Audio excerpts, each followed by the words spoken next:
In this video, I'm going to show you how to play Black Panther in Marvel Rivals the most effective way possible. So Black Panther is probably one of the more unique characters in Marvel Rivals. Black Panther is incredibly agile and he's very melee focused, so that means he's perfect for close hand-to-hand combat. So Black Panther has multiple different attacks. We have his regular swinging over here, and we also have an attack where he throws a spear and then it will let out kinetic energy. We also do have two different dashes. So this is the first dash Black Panther has, and we also do have another one.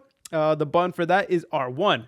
So you guys could use all of these different attacks together, and you could honestly become like really OP in Marvel Rival. And another really cool ability Black Panther has, he has the ability to double jump. However, the double jump will only work whenever you are jumping from a wall. So for example, here we do have a wall and you are able to actually jump twice, which is really cool. So it really kind of depends on what map you are in.